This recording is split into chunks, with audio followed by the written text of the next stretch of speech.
મહત્વના સમાચાર પર નજર કરીશું। રાજકોટમાં 140 કિલો ચાંદીની ચોરીનો ભેદ ઉકેલાયો। અમદાવાદ ક્રાઇમ બ્રાન્ચે ગણતરીના દિવસોમાં આરોપીઓની ધરપકડ કરી છે। એક નોટ તૈયાર કરવામાં આવેલી અને મીનવાઇલ 2 દિવસ અગાઉ એક ઇન્ફોર્મેશન મળેલી કે જે રાજકોટમાં જે શક્તિ સિલ્વર ત્યાંથી જે 130 કિલો ચાંદીની ચોરી થયેલી છે ચાંદીના દાગીનાની,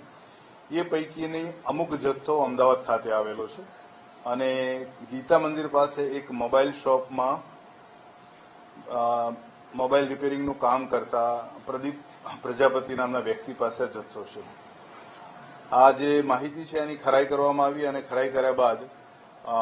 પ્રદીપ પ્રજાપતિને જ્યારે આ બાબતે બોલાવીને પૂછપરછ કરવામાં આવી ત્યારે એની પાસેથી કુલ આ જે ગુનામાં ચોરી થયેલો મુદ્દામાલ પૈકી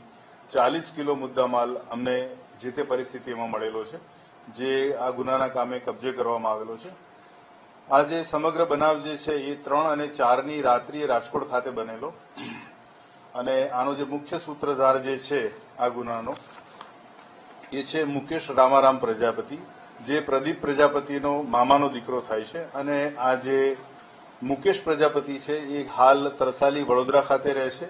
અને અગાઉ ઈસનપુર પોલીસ સ્ટેશનમાં એક ઘરફોડ ચોરીમાં પણ એની ધરપકડ થયેલી હતી। આ મુકેશ પ્રજાપતિ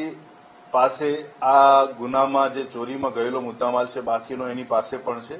એ બાબતેની તપાસ તજવીજ હાથ ચાલી રહેલી છે। પ્રદીપ પ્રજાપતિ છે મૂળ અને આ મુકેશ પ્રજાપતિ મૂળ સિરોહી રાજસ્થાનના છે, સિરોહી પ્રોપર ટાઉનના અને હાલ યમુનાનગર નરોડા ખાતે રહે છે। મુકેશ ઉપરાંત આ જે બનાવ છે બનાવમાં 2 થી 3 વ્યક્તિ બીજા પણ સંડોવાયેલા છે અને આ જે ચોરી કરવાનો જે પ્લાન હતો એ મુકેશ જે અગાઉ ડ્રાઇવિંગનું કામ કરતો હતો, 4 વ્હીલર ડ્રાઇવિંગનું, અને એના કારણે એને એક ટીપ મળેલી હતી કે શક્તિ સિલ્વરમાંથી આ પ્રકારની જે દાગીના જે છે અથવા તો મોટો જથ્થો ચાંદીનો જથ્થો ઘણી વખત એમના ઘરે પણ લઈ જવામાં આવતો હોય છે અને જોબ વર્ક કરવામાં આવતું હોય છે અને એ બાતમી આધારે એ મળેલી ટીપ આધારે આ મુકેશે આ ગુનાને અંજામ આપ્યો હતો અને એની સાથેના સાગરીતોએ હાલ આગળની વધુ તપાસ જે રીતે રાજકોટ શહેર બી ડિવિઝન પોલીસ સ્ટેશન ખાતે નોંધાયેલા ગુનાની કરવામાં આવી રહેલી છે એ મુજબ આરોપી અને મુદ્દામાલની સોંપણી ટૂંક સમયમાં જ રાજકોટ શહેર પોલીસને સોંપવામાં આવનાર છે।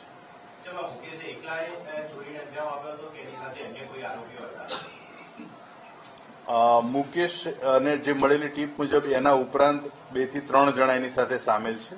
અને એ લોકો રાજકોટ ખાતે આ ગુનાને અંજામ આપ્યા બાદ એ સમગ્ર મુદ્દામાલ અમદાવાદ લાવવામાં આવેલો અને અમદાવાદથી પણ જે 40 કિલો પ્રદીપને રાખવા આપેલો હતો કે થોડા સમય પૂરતો એ રાખવાનો છે એની પાસે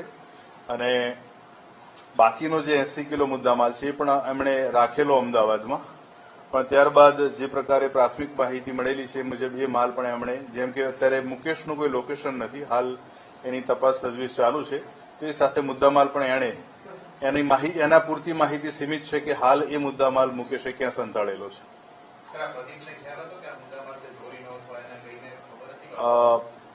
આજે મુકેશ જે મામારામ પ્રજાપતિ જે છે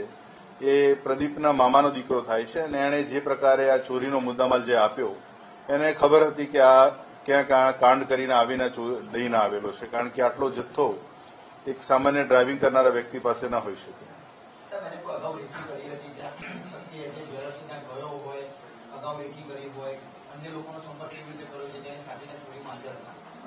આજે હાલ પકડાયેલો આરોપી જે છે જેની પાસેથી 40 કિલો ચાંદીના દાગીના રિકવર કરવામાં આવેલા છે એ રાજકોટ ખાતે ગયેલ હોવાનું જણાતું નથી, પણ એણે મુદ્દામાલ રાખ્યો છે ચોરીનો અને મુકેશને જે ટીપ મળી હતી